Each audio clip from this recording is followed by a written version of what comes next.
예, 오늘 창세기 22장 내용입니다. 그 유명한 아브라함이 이제 이삭을 바치는 내용인데요. 교회 생활 오랫동안 했던 분들은 너무 알죠. 아하, 오늘 이거 잘 아는 내용이구나. 그렇죠? 익숙한 성경 스토리입니다.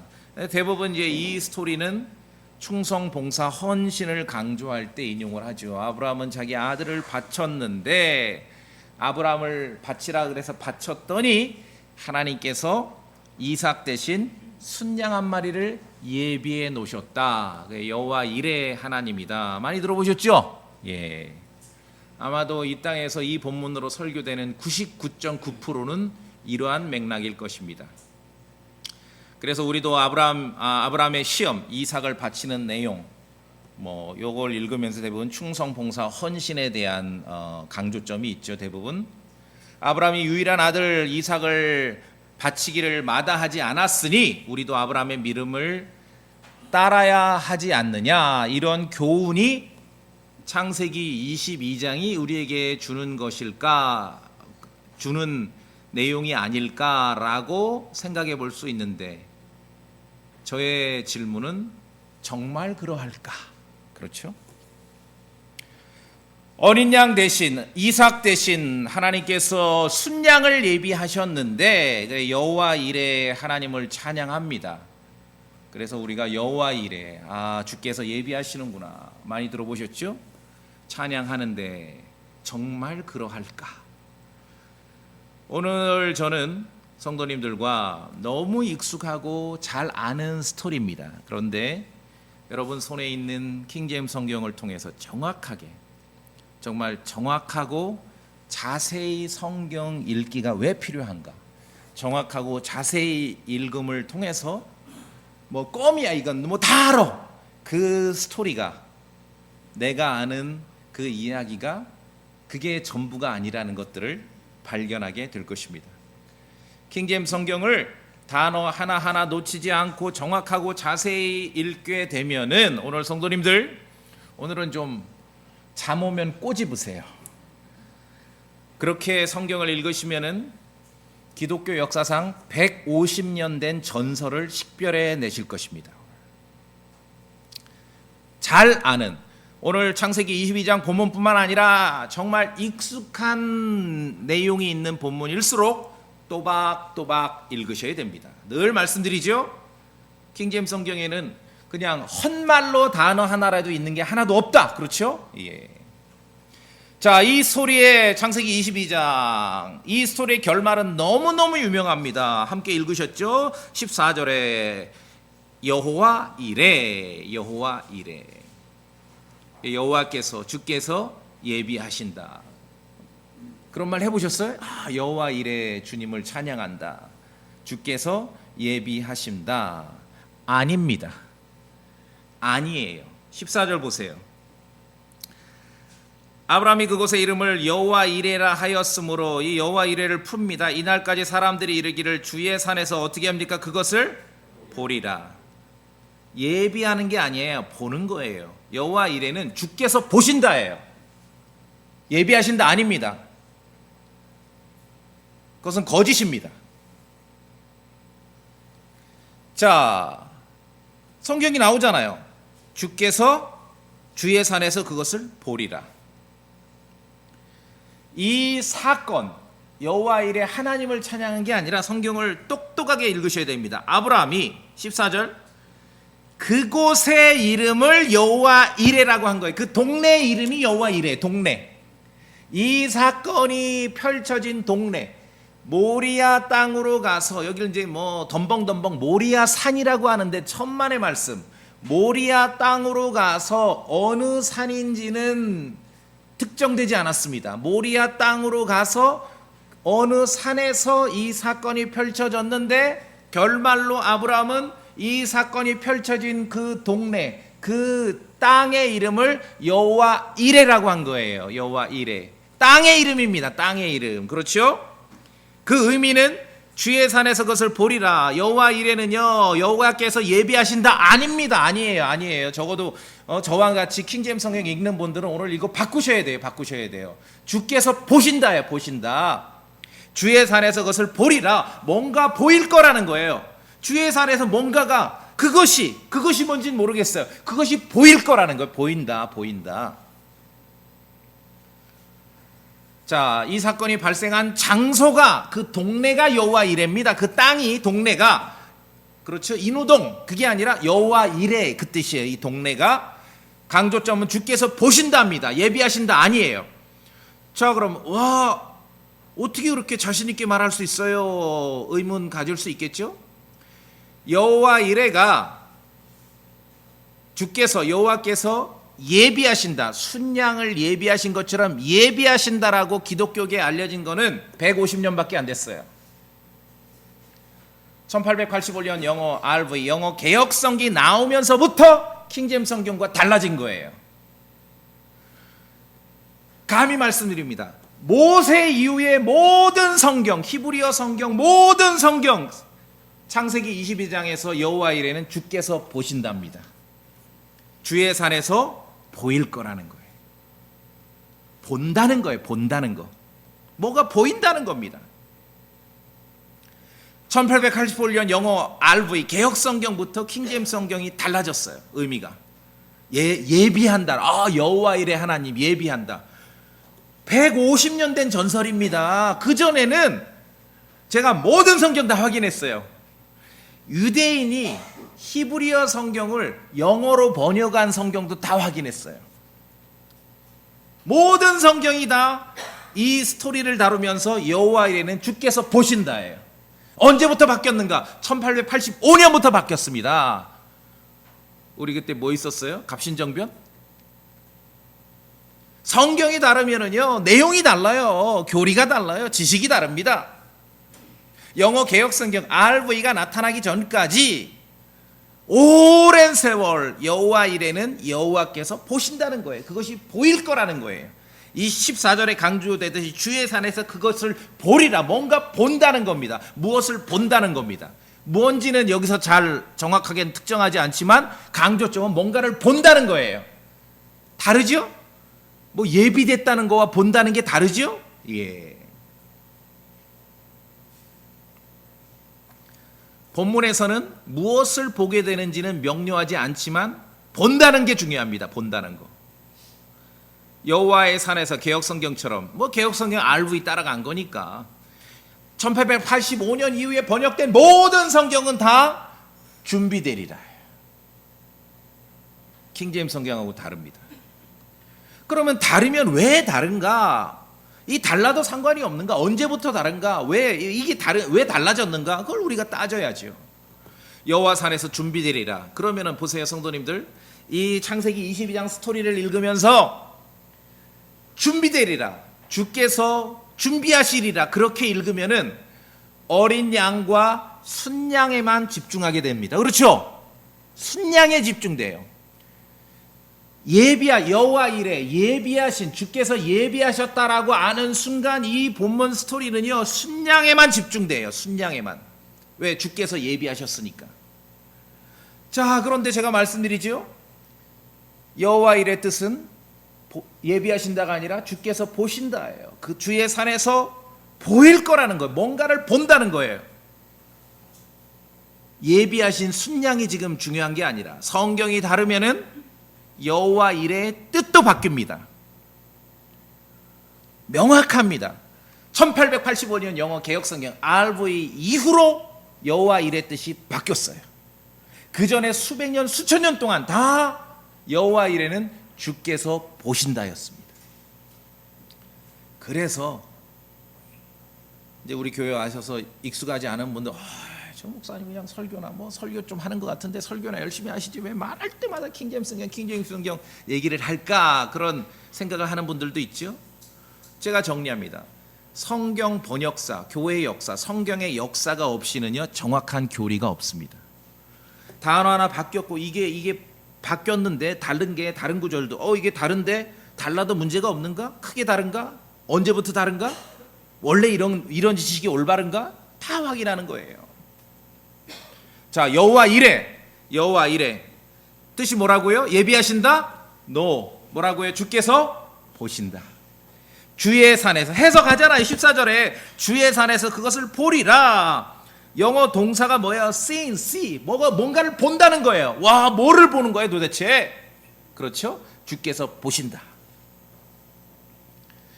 자, 오늘 하나님께서 1절에 아브라함을 시험하시려고, 시험은 테스트하는 겁니다. 그러니까 아이들 중간시험 지금 바빠요. 학생들 막 중간시험, 기말시험 기간이죠. 그와 같습니다. 하나님께서 아브라함을 시험하시려고, 시험을 견디는 자는 복이 있나니 그가 단련받은 뒤에 주께서 자신을 사랑하는 자에게 약속하신 생명의 왕관을 받을 것이라, 그렇게 야고보서에서 기록되어 있습니다. 시험을 견디는 자는 복이 있다 그랬습니다. 그러니까 마찬가지예요. 학생들 막 기말 시험 보면 힘들고 짜증나고 어렵지요. 누가 이 시험이라는 걸 만들어내서. 그런데 시험을 견디는 자는 복이 있나니. 하나님께서 아브라함을 시험하십니다. 오늘 22장에서 하나님께서 아브라함을 시험하시는데, 이 사실은 익숙하게 알고 있는 그러한 단순한 사실이 아닙니다. 제가 결론부터 정리했잖아. 여호와 일에 전혀 다르죠. 주께서 예비하신, 여호와 일에 예비하셨군요. 순양을 예비하셨듯이. 꼽아보니까 150년 된 전설일 뿐입니다. 이것은 모세 이후에 수천 년 동안 그런 것이 없어요. 주께서 보신다는 거예요. 주의 산에서 뭔가를 본다는 거죠. 자, 시험의 문제는 2절에 명료합니다. 2절에 시험 문제가 2절에 제출됩니다. 이제 너는 네 아들, 노년에 100살에 얻은 아들 이삭, 내가 사랑하는 내 유일한 아들 이삭, 잘 알고 계셔요. 주님도 이삭이 어떤 아들인지 데리고 모리아 땅으로 가서, 모리아 산이 아닙니다. 똑똑하게 읽으셔야 돼요. 모리아 땅으로 가서 거기서 내가 내게 일러준 산들 중 하나에, 어느 산인지 특정되지가 않았어요. 그 동네 이름이 모리아고 그 중에 한 산이 있는 거예요. 여러분 확인하셨습니까? 하나님의 말씀을 그냥 대충 읽으면 안 돼요. 정확하게 읽으셔야죠. 자, 시험 문제, 정확한 최종 시험 문제, 산들 중 하나에서 이삭을 어떻게 해요? 어떻게 해요? 시험 문제가 뭡니까? 그를 어떻게 합니까? 번제 헌물로 드리라. 성도님들, 본문 2절만 읽어도 우리가 아는 익숙한 그 스토리가 아니라는 걸 금방 눈치챌 수 있습니다. 2절만 읽어도 이것이 충성, 봉사, 헌신을 강조하며, 그렇죠? 아브라함이 아들을 바쳤듯이 우리가 헌신해서 바치면은 하나님께서 순양을 예비했듯이 여호와 일의 하나님을 경험할 거다. 그런 스토리가 아닙니다. 어린 양이 그리스도를 상징하는 것처럼 그렇게 쉽게 볼 수 있는 말씀이 아니에요. 왜 그렇습니까? 시험 문제가 뭡니까? 이삭을 번제 헌물로 드리라. 번제 헌물, 번트 어퍼링이에요. 여러분 번제 헌물 아시죠? 성경에서 말하는 번제 헌물이 뭡니까? 제가 레위기에 있는 대로 설명드려요. 희생물을 가져옵니다. 이 희생물은 송아지가 되든 양이 되든 염소가 되든 희생물을 가지고 와요. 잡아요. 칼로 잡아요. 우리말로 좋은 표현이 있죠. 멱을 딴다 그러죠. 그렇죠? 단칼에 송아지든 양이든 염소를 가져와서 잡습니다. 번제 헌물입니다. 그 다음에 가죽을 벗깁니다. 여러 조각으로 각을 뜹니다. 제단을 쌓습니다. 나무를 가지런히 정돈에 올립니다. 그 위에 희생물, 가죽을 벗기고 각을 뜬 희생물을 정돈을 해서 전체를 다 불로 태우는 의식입니다. 이것이 번제 헌물입니다. 이삭을 번제 헌물로 드리라. 저는요, 창세기 22장 읽을 때마다 사실은 2절에서 막혀요. 사람들 생각에 야, 이삭 갖다 바쳐. 그러니까 뚫레 가가지고 이렇게 칼로 살짝, 아니, 번제 헌물로 드리라 그랬어요. 주님은 시험 문제가 번제 헌물. 성경에서 말하는 번제 헌물 뭔지 들으셨죠? 그래서 이 본문은요, 창세기 22장 이 아브라함이 이삭을 바치는 이 스토리의 본문은요, 목사들이 설교하기는 좋은 본문이에요. 왜냐하면 와 우리도 아브라함처럼 이렇게 아들을 바치기까지 순종하면은 하나님께서 뭐 예비하셔서 여호와 이레 어쩌고 저쩌고 설교하기는 좋은 본문이지만 실제로 우리가 이 믿음을 흉내낸다든지 본받는다든지 순종하기 좋은 본문은 아니에요. 왜? 번제 헌물입니다. 번제 헌물이라니까요. 사람이 아니라도 이스라엘 자손이 송아지, 양, 염소를 가져와서 잡아요. 먼저 잡아요. 뭐 잡아본 분들 있겠지만 짐승 잡는 게 쉽습니까? 이건 정말 숙달된 전문가들에게 맡기는 거잖아요. 예전에 기억나요. 저 지리산 가서 우리 형제들 모여가지고 닭백숙 끓여 먹기로 했어요. 할머니가 지시를 내렸어요. 닭장에 가서 이날을 대비해서 키운 닭이 있으니 그거를 꺼내 와서 잡아라. 어떻게 잡습니까? 작두에 놓고 밟으면 된다. 예, 알겠습니다. 닭을 꺼내 왔어요. 작두에 놓았어요. 밟으려고 하니까 이 발바닥이 땅에서 떨어지지를 않아요. 이게 짐승도 잡는 게 그렇게 쉽지 않은 일이거든요. 그 모습을 보고 아직도 선명히 기억해요. 옆에 있는 형제가 형제님 그것도 못하십니까? 그냥 작두를 밟으면 되는데 제가 하겠습니다 하고 나섰어요. 그자도 발바닥이 땅에서 안 떨어졌습니다. 그러면서 나한테 형제님 이게 안 되네요. 번제 헌물이 그겁니다. 저는 이 스토리를 읽을 때 22장 2절에 막혀요. 번제 헌물로 드리라. 벌써 이 번제 헌물이라는 표현을 볼 때 성도님들이 너무나 잘 알고 너무나 익숙한 이 스토리가 그 스토리가 아니라는 걸 아시겠죠? 예. 설교하기는 좋지만 순종하기 좋은 본문은 아닙니다. 아들을 번제 헌물로 드리라. 그래서 뭐 우리도 충성 봉사 헌신을 말아 그런 거 아니에요. 번제 헌물이라니까요. 뭐 아브라함이 이삭을 바쳤더니 그 믿음을 보시고 순양을 예비해서 여호와 이레다. 여호와 이레 그 뜻이 아니라고요. 말씀드렸잖아요. 예비하신다가 아니라 주께서 보신다고요. 이게 킹제임스 성경과 현대 번역본의 차이입니다. 1885년부터 달라진 거예요. 그 전에 무수히 많은 성경, 온갖 성경 다, 심지어 라틴어 성경, 심지어 카톨릭 성경조차 여호와 이레는 주께서 보신다였어요. 1885년 이전에는. 그래서 성경에서 번제 헌물을 정확하게 알 때 이게 그냥 내가 아는 편안한 스토리가 아니구나, 그것을 우리가 확인할 수 있습니다. 뿐만 아니라 번제 헌물을 정확하게 알 때 많은 사람들이 주께서 예비하시는 여호와 이레를 잘못 알고 있으니까 이 스토리에서 어린 양과 주님이 예비하신 순양을 지나치게 강조합니다. 왜? 예비하셨다 하니까 예비된 순양을 강조하는 거예요. 흡사 이 스토리에서 어린 양이나 순양이 주인공인 것처럼 천만의 말씀. 어린 양과 순양은 주인공이 아닙니다. 번제 헌물이 무엇인지를 정확하게 알 때 매우 유명한 구절 22장 8절을 오해 없이 제대로 이해할 수 있습니다. 오늘 8절 저랑 같이 볼까요? 7절에 이삭이 똑똑해요. 아버지, 불과 나무는 있는데 번제 헌물로 쓸 어린 양은 어디 있나이까? 아브라함의 독백 가로 열고 네가 헌물이다, 그 말이지요. 자, 아브라함이 답변합니다. 그런데 아브라함이 어떻게 답변합니까? 아브라함이 이르되 내 아들아, 번제 헌물로 쓸 어린 양은, 자, 이 어린 양은 지금 어린 양이 자주 이 스토리에서 어린 양이 자주 언급은 됐지만 성도님도 아십니까? 이 스토리에서 지금 어린 양은 실물로 등장한 적이 없습니다. 그렇죠? 번제 헌물로 쓸 어린 양은 하나님께서 자신을 위하여 예비하시리라, 그렇게 답변을 했어요.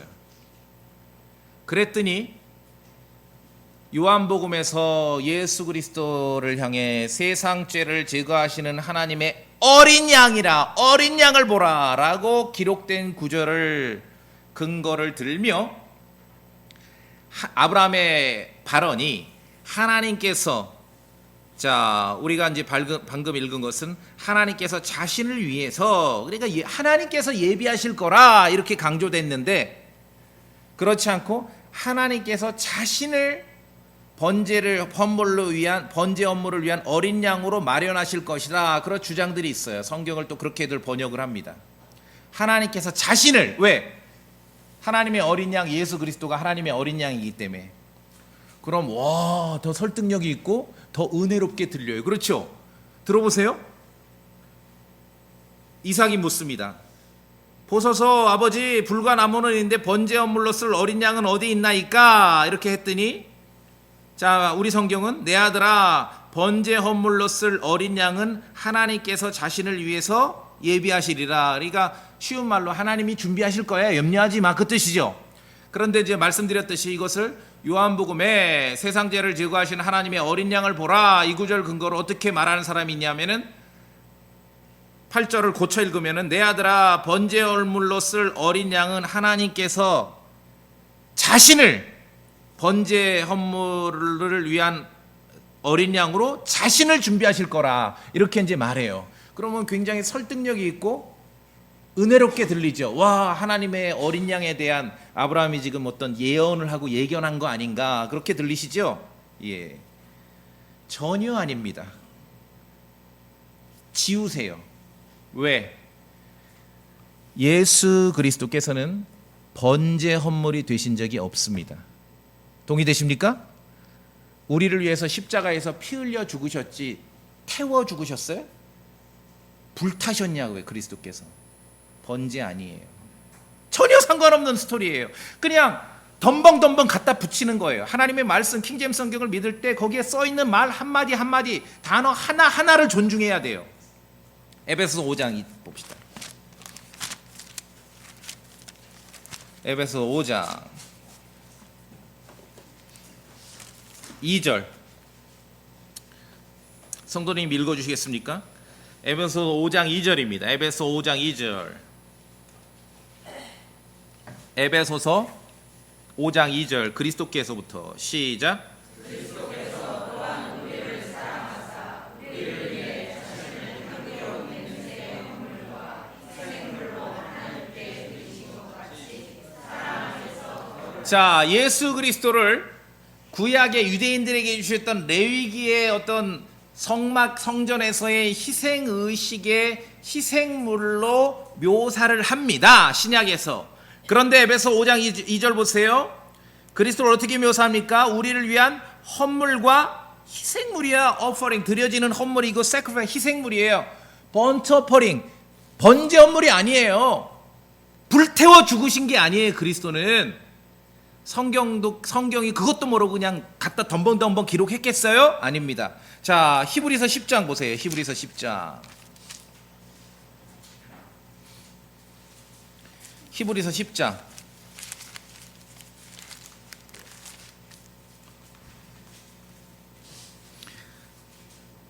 제가 5절 볼게요. 10장 5절.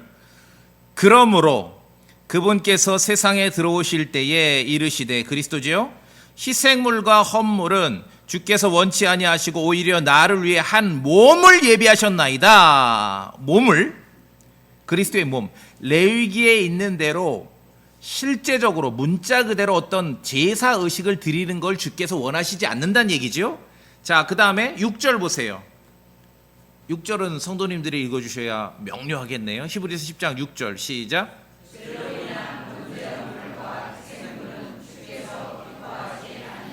예, 보셨습니까? 여기 번제 헌물.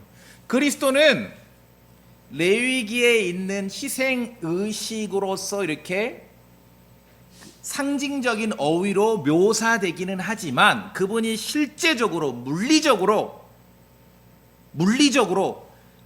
그와 같은 의식의 절차를 따른 건 아니고, 6절에 더군다나 죄로 인한 번제 헌물 기뻐하지 않아 주께서. 그러니까 예수 그리스도께서는 우리를 위한 희생물이시고 헌물이라고 표현하고는 있지만 그분은 번제 헌물로 기록된 적이 없습니다. 그분은 불태워지신 적이 없어요.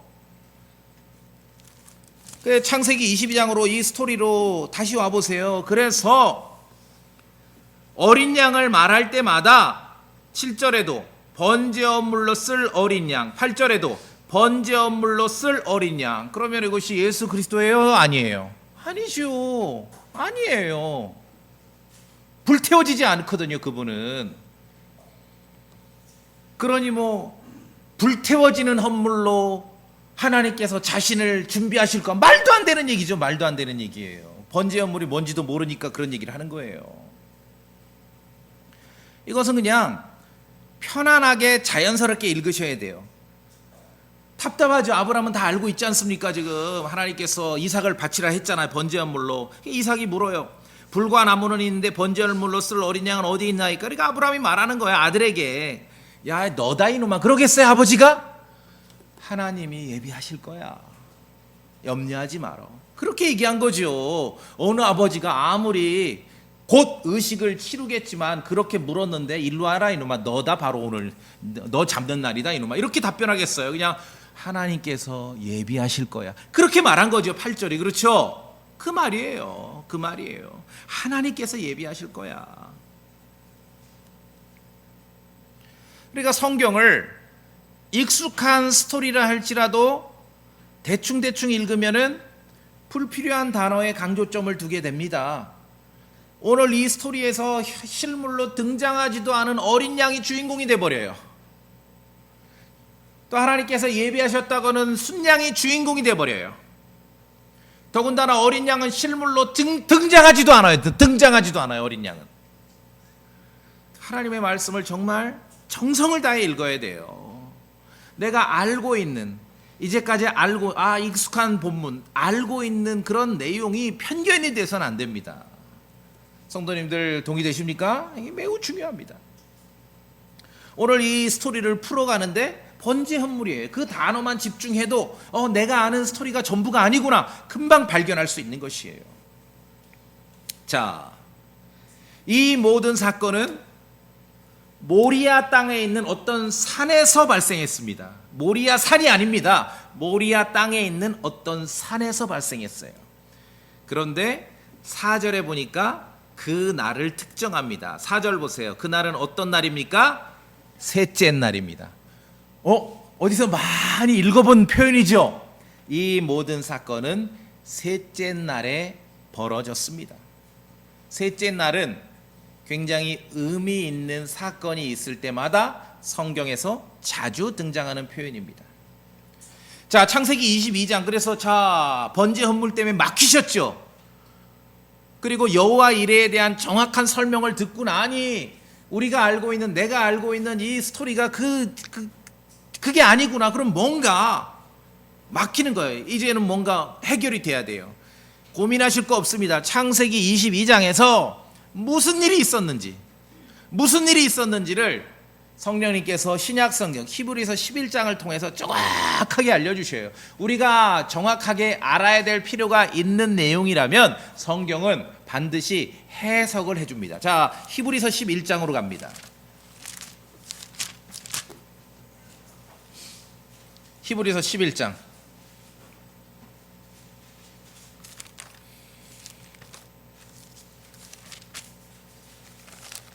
17절.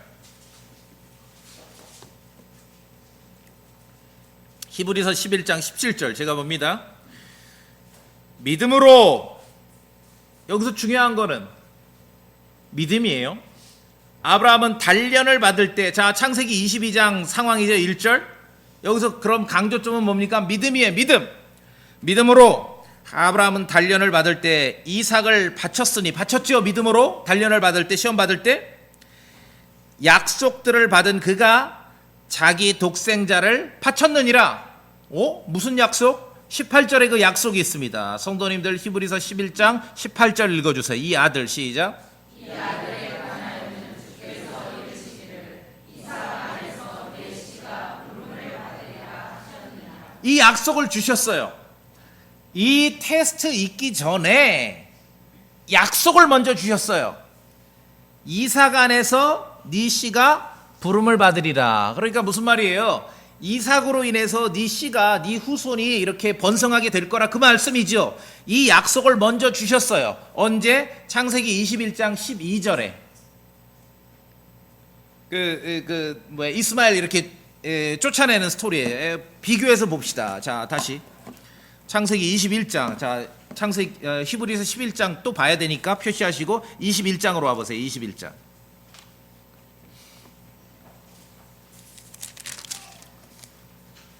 자, 이스마엘 쫓겨나는 그 스토리인데 21장 12절에 하나님께서 아브라함에게 이르시되 그 아이나 하갈이죠. 이스마엘이죠. 내 노예 여자 하갈이죠. 노예 여자로 인해 그 일을 내 눈앞에서 근심거리를 두지 말라. 사라가 내게 말한 모든 것대로 그녀의 목소리에 기울이라. 거기 나오죠. 그 다음에 이는 이삭 안에서 네 씨가 부름을 받을 것이기 때문이라. 야, 이삭으로 이어질 거야. 이삭으로. 그렇죠? 그러니까 아브라함의 씨는 다 이삭이라는 이름으로 불려진다는 거죠. 이 이삭이 그러니까 자손으로 이렇게 번성해야 된다는 얘기죠. 자, 다시 히브리서 11장으로 옵니다. 방금 창세기 21장에서 읽은 그 내용이 18절에 있어요. 이삭 안에서 네 씨가 부름을 받으리라. 그러니까 이삭으로 인해서 아브라함의 씨가 이렇게 이어진다는 얘기죠. 이 약속을 받았어요. 약속을 먼저 받았고 그 다음에 테스트, 시험이 창세기 22장에 이루어진 거예요. 자, 그러면 다시 거꾸로 읽어보면 17절에 믿음으로 아브라함은 단련을 받을 때, 창세기 22장이죠. 이삭을 바쳤으니 약속들을 받은 그가 자기 독생자를 바쳤느니라. 우리가 알고 있는 사실이에요. 자, 그런데 여기서 중요한 게 있습니다. 우리는 창세기 22장만 읽을 때는요, 실물로 등장하지 않은 어린 양이 어떻고 어린 양 얘기하는데 절반 이상 시간을 써요, 대부분. 또는 하나님께서 예비하셨다 여호와 이레를 거꾸로 알고 있으니까 주님께서 예비한 순양 설명하는데 또 절반을 써요. 그런데 그 사건을 히브리서에서 설명하면서는 지금 어린 양이나 순양은 관심도 없어요. 아브라함의 믿음에 관심이 있고 이삭에 대해서 약속을 받은 게 더 중요하다는 얘기예요. 성도님들 확인하셨습니까? 자, 그 다음에 결론이 나옵니다. 결론. 히브리서 11장 19절이 결론입니다. 히브리서 11장 19절입니다. 19절. 아브라함은 시작.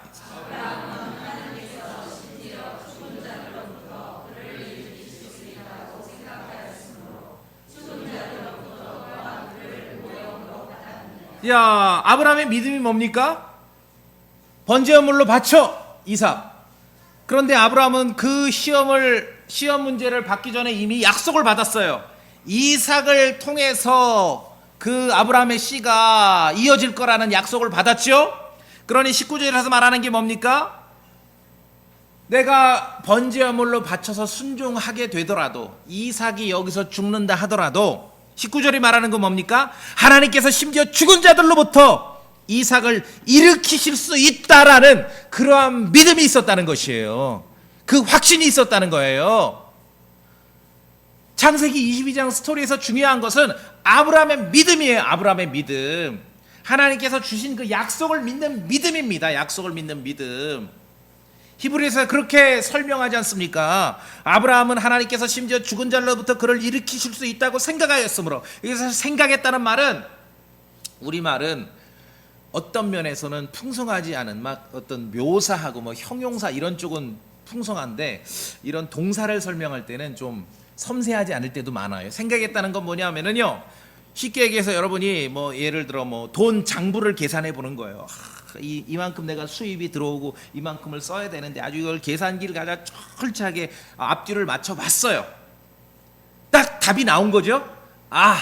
이렇게 하면 다음 달에는 이만큼 내가 이득을 얻겠구나. 그렇게 답이 나오는 거죠. 말하자면 그렇게 철저하게 고려해보고 생각해보고 묵상했어요. 그랬더니 결론은 하나, 죽은 자들로부터라도 이삭은 일어날 수밖에 없구나. 이거밖에 결론이 없어요. 왜? 하나님께서는 지금 이삭을 통해서 이어질 거라고 약속을 주셨거든요. 하나님이 거짓말은 아니지 않습니까? 그러면 아브라함이 곰곰이 계산을 해봤더니 결론은 하나, 모리아 땅에 있는 어떤 산에서 이삭이 번제물로 드려지고 내가 이삭을 이 자리에서 잡는다 하더라도 결론은 이삭은 다시 살아날 수 있다는, 부활할 수 있다는, 이게 최종 결론이에요. 아브라함의 결론. 그 얘기를 지금 19절에 하는 거예요. 아브라함은 하나님께서 심지어 죽은 자들로부터 그를 일으키실 수 있다고 생각한 거예요. 곰곰이 따져보고 계산해 봤더니 결론은 이거밖에 없구나. 주 하나님께서 아브라함에게 주신 약속이 이삭을 통해 성취될 거라고 아브라함은 굳게 믿었던 것입니다. 믿었어요.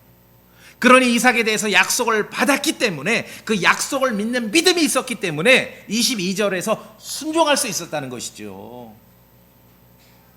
아들 바쳐서 여호와 이래, 그게 아니에요. 그 약속에 대한 믿음을 확인하신 거예요. 하나님께서는 아브라함이 내가 준 약속을 믿느냐 안 믿느냐. 죽은 자들로부터라도 이삭을 일으키실 수 있다라는 믿음이 있었다는 것이에요. 이게 대단한 것이죠. 아브라함은 회개 장부를 우리가 맞춰보듯이 따져보니 창세기 22장에는 나오지는 않지만 히브리서 설명하잖아요. 우리말로 부활밖에는 답이 없구나. 부활밖에는. 그 믿음이에요. 그래서 이 일로 인해서 하나님께서 아브라함을 인정하시는 거고, 심지어 하나님의 친구로 그렇게 호칭하시는 거고, 합격이라는 거. 합격. 내가 준 약속을 네가 믿는구나. 환경이 어떠함에 상관없이, 상황이 어떠함에 상관없이 그 약속의 말씀을 믿는다는 것이에요. 믿는다는 거.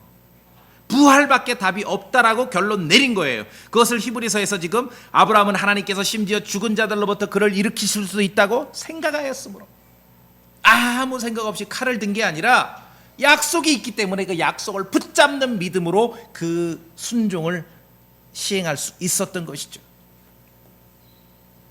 그래서 창세기 22장의 아브라함의 시험은 하나님이냐 이삭이냐 아들이냐 그게 아니에요. 약속을 진짜로 믿느냐 믿지 않느냐예요. 이게 본질입니다. 우리가 아브라함의 삶에서 자주 보는 스토리지 않습니까? 그래서 믿음의 조상이라고 말하는 거예요. 믿음. 아브라함은 믿음이에요. 그래서 자, 로마서 4장 봅시다. 로마서 4장. 패턴이 비슷해요. 아브라함은. 로마 4장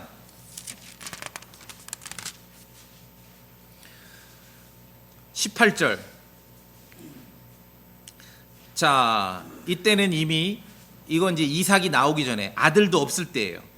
제가 봅니다. 18절. 그가 아브라함이죠. 바랄 수 없는 가운데 바라면서 믿었으니 이것은 네 씨가 이와 같으리라 하고 주께서 말씀하신 그것대로 그가 많은 민족들의 조상이 되려 함이라. 그러니까 아들도 없는데 하나님께서 밤하늘의 별을 보시면서 네 씨가 이와 같으리라 말씀하셨듯이 아브라함은 그 말씀을 믿었죠. 그 믿음을 하나님께서는 인정하신 것이에요. 자, 그 다음에 19절. 여기는 성도님들 읽어보시겠습니까? 로마서 4장 19절. 그는 시작.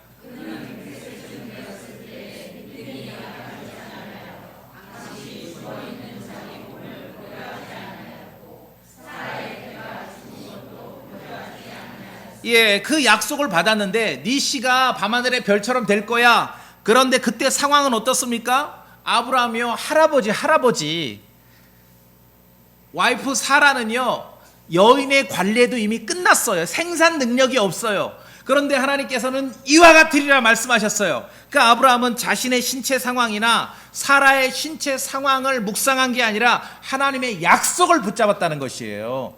그 믿음이 대단하다는 거죠. 20절에 믿지 아니함으로써 하나님의 약속에 관해 흔들리지 아니하고 오히려 믿음이 강하여 하나님께 영광을 돌리며 21절 저랑 같이 읽읍시다. 시작. 그분께서 약속하신 것을 그분께서 또한 이행하실 수 있음을 온전히 확신하였으니, 그랬더니 하나님께서 그 믿음을 그에게 의로 전가시켜 주신 것이죠. 21절 나오잖아요. 하나님께서는 약속하신 것을 이행하실 수 있는 분임을 아브라함은 확신했어요. 이삭이 태어나기 전에도 그랬고, 이삭이 태어난 이후에 약속을 받았는데, 이삭으로 네 후손이 이어질 거라는 약속을 받았는데 그 이삭을 창세기 22장에서 번제물로 드리라 했죠. 믿음으로 순종한 거죠. 어떤 믿음? 아, 내가 이렇게 칼을 들면은 순양을 예비하실 거야 여호와 이래. 그게 아니라 약속을 하셨으니까 죽어도 다시 살아날 거라는 믿음, 부활할 거라는 믿음. 그거밖에 답이 없거든요. 아니 하나님께서 두 번, 세 번이나 네 번이나 강조하셨는데 이삭으로 이어질 거라. 그러면 이삭을 바치래, 잡아 죽이래. 그럼 어떻게 돼요? 이삭 어떻게 돼요? 나중에 살아날 거라는 믿음이 있었던 거죠. 살아날 부활에 대한 믿음이 있었죠. 그렇죠? 부활에 대한 믿음. 그래서 우리가 아브라함을 얘기할 때 믿음을 얘기하는 것이에요. 상황을 묵상하지 않고 아브라함은 주어진 약속을 붙잡은 것이에요. 그게 믿음이에요. 아브라함의 삶에서 자주 보는 스토리입니다. 그래서 성도님들, 창세기 22장 그 스토리에서 가장 중요한 것은 무슨 어린 양이고 뭐 여호와 일의 순양이 아니라 주 하나님께서 아브라함에게 주신 약속을 믿는 믿음이라는 것입니다. 아브라함은 상황이 아니라 약속을 믿었습니다. 말씀을 믿었어요. 이삭에 관해서 주신 약속을 믿었어요. 그래서 담대할 수 있었습니다. 여호와 이레를 1885년 이후에 바뀌어진 잘못된 내용으로 알고 있으면 맨날 순양 얘기만 하는 거예요. 순양. 그러니까 이렇게 열심히 순종, 충성, 봉사, 헌신하면은 하나님께서 여호와 이레 하나님 순양 예비하셨듯이 당신에게도 큰 물질 축복하실 거라고 그런 생 전문 용어로 구라들을 떨고 있는 거지요. 성경에 그런 말이 없는데 지금 믿음을 얘기하는 건데. 자, 다시 히브리서로 갑시다. 히브리서 11장. 아직 얘기 안 한 게 있습니다. 그래서 11장, 이 창세기 22장 아브라함이 이삭을 번제연물로 바치는 그 스토리에서 가장 중요한 것은 히브리서 11장 19절입니다. 19절에 표시해 두세요. 밑줄 쫙. 다시 봅니다. 제가 아브라함은 하나님께서 심지어 죽은 자들로부터 그를 일으키실 수 있다고 생각하였으므로, 그렇죠? 성도님들, 죽은 자들로부터 이삭을 일으키는 것을 성경 전문 용어 한 단어로 뭐라 그래요? 그것을 부활이라 그러죠. 부활 동의되십니까? 마무리해서 읽읍시다. 일으키실 수 있다고 생각하였으므로, 그 다음이 중요합니다. 같이 읽어봅시다. 시작. 죽은 자들로부터 또한 그를 모형으로 받았느니라. 이미 받은 거예요. 아브라함에게는 이미 바친 거고, 그렇죠? 주님께서도 받으신 거고, 죽은 자들로부터 또한 그를, 이삭을 모형으로 받았느니라. 여기서 모형이란 말을, 자, 킹제임스 성경에 있는 단어 하나하나도 헛말이 없습니다. 집중하셔야 진리가 명료합니다. 자, 여기서 모형은 영어로 피규어라 그래요. 우리 젊은 아해들 잘 알아요. 피규어 알죠? 제주도 가보셨어요? 제주도 가면은요 피규어 박물관이 있어요. 좀 가세요. 그럼 관심 없다 그렇게 가지 마시고 가세요. 다 성경 아는데 도움이 됩니다. 피규어가 뭐냐 하면은 실물이 아니라 실물을 본떠서 만든 모형입니다. 이해되시죠? 그걸 피규어라 그래요. 그러니까 여기 피규어가 있으면은 진짜는 따로 있어. 진짜를 흉내내서 만든 것을 피규어라 그래요. 이 땅에 이루어지는 모든 우상 숭배는 피규어를 섬깁니다. 그죠? 가보세요. 산에 이렇게 암자 같은 데나 가보면 다 뭐 하나씩 있어요? 피규어예요. 피규어. 실물이 아니에요. 실물을 본떠 만든 모형. 이게 우상 숭배의 실체입니다. 그래서 주님께서는 이스라엘 자손에게 경고하셨어요. 너희 스스로 부패하여 너희를 위해 새긴 우상, 곧 어떤 형상도 어떤 피규어도 만들지 말라. 이 숭배의 대상으로 만들지 말라는 거예요. 한 구절 읽었다고 아이들이 제주도까지 왔는데 피규어 박물관 한번 가야지. 하나님 말씀에 어떤 형상도 만들지 말라 했다고. 그게 그 말이 아니에요. 좀 하나 안다고 그냥 무조건 밀어붙이지 좀 마세요. 그 말이 아닙니다. 그렇죠? 숭배의 대상이 아니거든요. 피규어는 모형입니다. 실물이 있고 실물을 본딴 모형이에요. 구약시대 모세가 광야에서 주님께서 지시하신 대로 성막을 만들었죠. 모세가 만든 성막은 피규어입니다. 진짜 성막이 따로 있어요. 어디에 있어요? 하늘에 있어요. 자, 히브리서 9장 24절. 히브리서 9장 24절. 모형은 피규어입니다. 요새 외래어로 피규어란 말 많이 써요. 히브리서 9장 24절 우리 성도님들 읽어주십시오.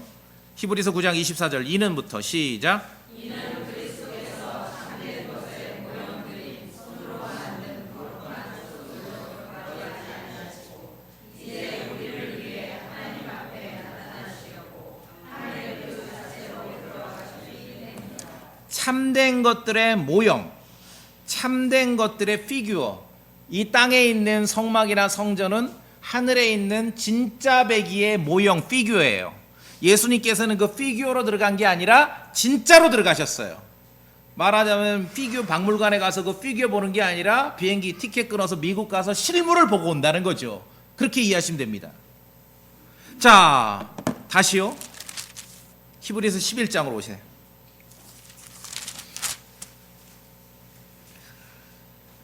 19절 끝부분입니다.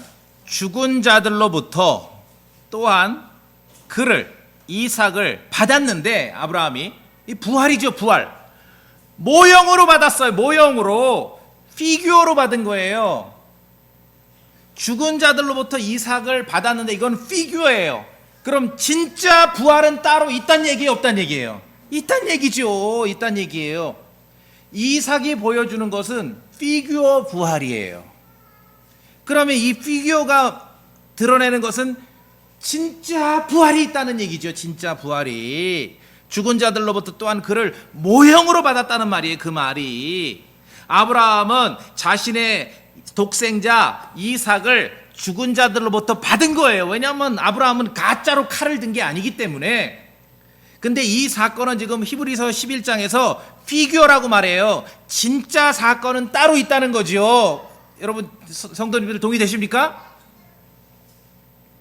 그래서 요한복음에서 자 보세요. 요한복음 8장. 요한복음 8장.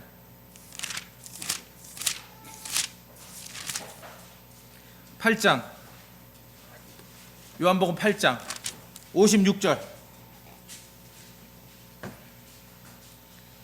요한복음 8장 56절. 이게 소위 난해 구절에 꼭 들어갑니다. 요한복음 8장 56절. 성도님들 소리내서 읽어주세요. 요한복음 8장 56절. 너희 아버지 시작. 너희 아버지 아브라함은 나의 날 우리를 기뻐하다가 그날을 보고 즐거워하니라. 여기서 강조점 뭡니까? 예수님 말씀하시죠. 아브라함이 뭘 봤다고 그랬어요. 봤대. 아브라함이 뭘 어디서 들었죠? 여호와 이레. 아브라함이 지금 무슨 뭘 본 거예요. 아브라함이 말씀하잖아요. 예수님께서 아브라함은 나의 날을 보기를 기뻐하다가 그 날을 보고 즐거워하였느니라. 아브라함이 뭘 봤어요. 그런데 그 본 것이 진짜를 본 건 아니지만 피규어로 본 거예요. 그렇죠? 모형으로 본 거예요. 부활을 본 거예요. 부활을. 아브라함은. 성경은 아브라함이 뭐를 봤다고 강조합니다. 그러니까 여호와 이레가 뭐 예비하신다 순양에 집중하면은 아브라함이 뭐를 봤다라고 강조하는 예수님 말씀이 여기 접근을 못하는 거예요. 이게 동떨어진 얘기죠. 그러나 정확한 성경 킹제임 성경대로 여호와 이레 주께서 보신다. 주의 산에서 그것이 보일 거라고 정확하게 이해를 하면은 아브라함이 뭔가를 봤다라는 예수님 말씀이 여기에 달라붙는 거예요. 뭐를 봤구나. 뭘 봤습니까? 피규어로 보긴 했지만 부활을 본 거예요. 부활을. 성경이 그렇게 설명합니다. 우리에게. 성경은 아브라함이 뭘 봤다라고 강조합니다. 창세기 22장 모리아 땅에 있는 어떤 산에서 셋째 날 아브라함과 이삭과 함께 발생한 그 사건은 피규어를 통해서 아브라함이 뭔가를 봤습니다. 뭘 봤습니까? 부활을 봤습니다. 그리스도의 부활을 본 것이. 그래서 여호와 이레와 연결되는 거. 여호와 이레의 뜻이 정확하게 이해하는 것이 중요해요. 예비하신다. 너 뭐라고? 주께서 보셨다. 주의 산에서 보일 거라는 거예요. 그것을 보게 될 거라는 거예요. 주의 산에서 그것을 보리라. 본다는 게 중요합니다. 아브라함이 그것을 봤습니다. 피규어로 봤기 때문에 장차 진짜 배기를 보게 되는 거지요. 부활을. 그래서 보일 거라고 말씀하고 있는 거예요. 보일 거라고. 근데 예비한다라고 하면 더 이상 할 말이 없어. 맨날 순양 얘기만 해야 돼요. 순양. 실물로 등장하지도 않은 어린 양 얘기만 해야 돼요. 맨날. 볼 것이라고 해야 여호와 이래. 보신다고 하고 볼 거라고 해야 아브라함이 피규어를 통해 보는 것이 뭔지를 우리가 생각할 수 있는 것입니다. 주 하나님께서도 본문에서 14절인가요? 주 하나님께서도 아브라함이 유일한 아들 이삭을 바치기를 마다하지 않으셨음을 봤다라고 성경은 강조하고 있어요. 주의 살에서 보실 거라 봤습니다. 모형을 통해, 피규어를 통해, 진짜의 모형을 통해 부활을 보여주는 것입니다. 그래서 창세기 22장으로 다시 오시면 이 사건의 주인공은 어린 양이나 순양이 아닙니다. 이 사건의 주인공은 아브라함이고요. 약속을 믿는 아브라함이고요. 모형으로, 피규어를 통해 스스로 부활을 보여주는 이삭입니다. 아브라함은 하나님께서 이삭에 관해 주신 약속을 굳게 붙잡고 믿었습니다. 이삭은 스스로 피규어가 되어 부활을 보여준 거예요. 성도님들 어떻습니까? 잘 알고 익숙한 본문일수록 정확하게 자세하게 읽으셔야 돼요. 그래야 말씀의 풍성함에 거하게 되는 것이에요. 진리를 안다는 것은요, 스토리를 아는 게 아니라 그 말씀에 기록된 스토리를 묘사하는 단어 하나하나, 문장 하나하나, 표현 하나하나를 아는 것입니다. 킹제임스 성경의 단어와 표현 달러, 개혁성경이 달러, NIV 달러, 다를 때는 이유가 있어요. 다시 말씀드리지만 성경 번역사를 기초하지 않은 올바른 교리 공부는 존재할 수 없습니다. 왜? 비교해보면 명료해지거든요. 제가 성경 번역사를 비교하지 않으면 여호와 일에 대해서 자신 있게 말씀을 못 드려요. 근데 수십 가지를 다 확인했거든요. 이게 맞구나. 1885년 전에 여호와 이래를 그렇게 안 적이 없어요. 크리스천들이. 주께서 보신다.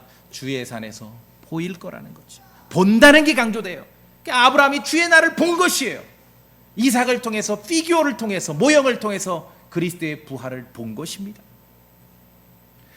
여러분 손에 있는 이 보존된 킹제임스 성경이 얼마나 가치 있는지 아시겠죠? 하나님의 말씀에 있는 그대로 우리가 믿고 받아들일 때 150년 된 기독교 전설을 물리칠 수 있는 것입니다. 우리조차, 소망침례교조차 잘못된 내용으로 그냥 감동이나 받으려고 모이는 교회 아닙니다. 틀린 성경을 근거로 한 전통을 반복하려고 모이는 교회 아닙니다. 하나님의 말씀, 정말 우리가 구원받고 인생의 큰 행운이고 복이죠. 킹제임스 성경을 손에 들었습니다. 그럼 이 진리를 하나님의 말씀을 기준으로 해서 성경을, 진리를 올바로 알려고 모인 것입니다. 그래야 진리로 아주 든든히 무장을 하는 것이죠. 아브라함은 순양만 본 것이 아닙니다. 이삭에 관해 주신 약속을 믿었고 그리스도의 날을 본 것이에요. 그것이 여호와 이레입니다. 하나님의 약속을 온전히 확신하고 흔들리지 않고 붙잡는 성도들, 아브라함 같은 그런 약속을 붙잡는 성도가 되어야 하지 않겠습니까? 하나님께서 약속하신 것을 능히 이행하실 수 있는 분임을 여러분 신뢰하시죠? 예. 여호와 이레, 주께서 우리를 보십니다. 주께서 여러분을 보십니다. 그게 여호와 이레입니다. 다 같이 기도하시겠습니다.